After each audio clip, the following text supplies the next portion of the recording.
이재명 대표 본인도요, 대표적 연임을 고민하면서 주변에 또 의견을 묻고 있는 것으로 전해졌습니다.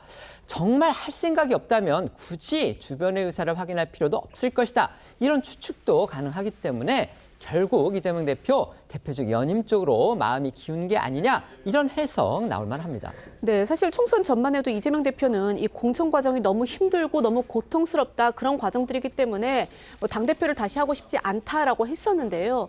하지만 지금은 이 총선이 끝나 공천 파동으로 골머리를 앓던 때와 일단 상황이 달라지기도 했고, 또 이 대표에 대한 합의 추대론이 거론이 되는 등 이 친명계 인사들 중심으로 이 대표 연임에 대한 지지 목소리가 커지면서 최근 이 대표가 주변에 대표 연임 문제에 대해서 의견을 구하고 있는 것으로 전해졌습니다.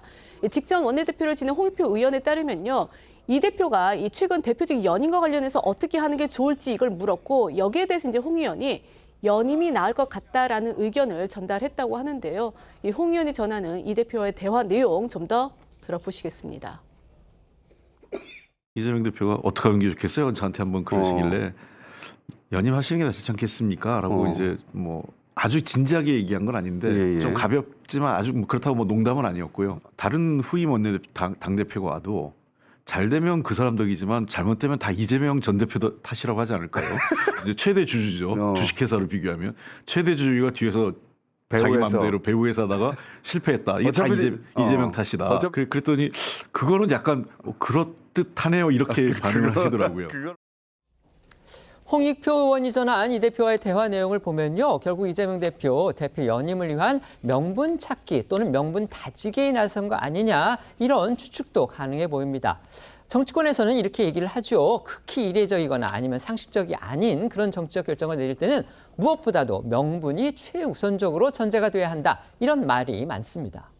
네, 친명계 박찬대 원내대표 선출 이후 당 일각에선 이재명 일극 체제에 대한 우려가 나오고 있는 데다가 삼김 시대가 막을 내린 뒤 민주당은 물론 국민의힘에서도 당대표 연임 사례가 없기 때문에 이 대표의 연임을 위해서는 이 대표가 아니면 안 될 명분이 필요할 거란 게 정치권 해석인데요.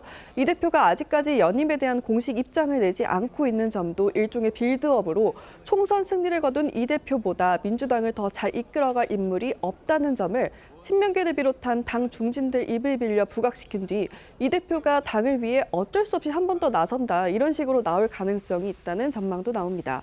실제로 이 대표가 출마 의사를 밝힌다면 사실상 추대에 가까운 지지율로 연임에 성공할 거란 게 중론인데요. 총선 과정을 통해 당심을 확인한 데다가 공천을 통해 친명계 인사들이 대거 원내로 진출했기 때문입니다.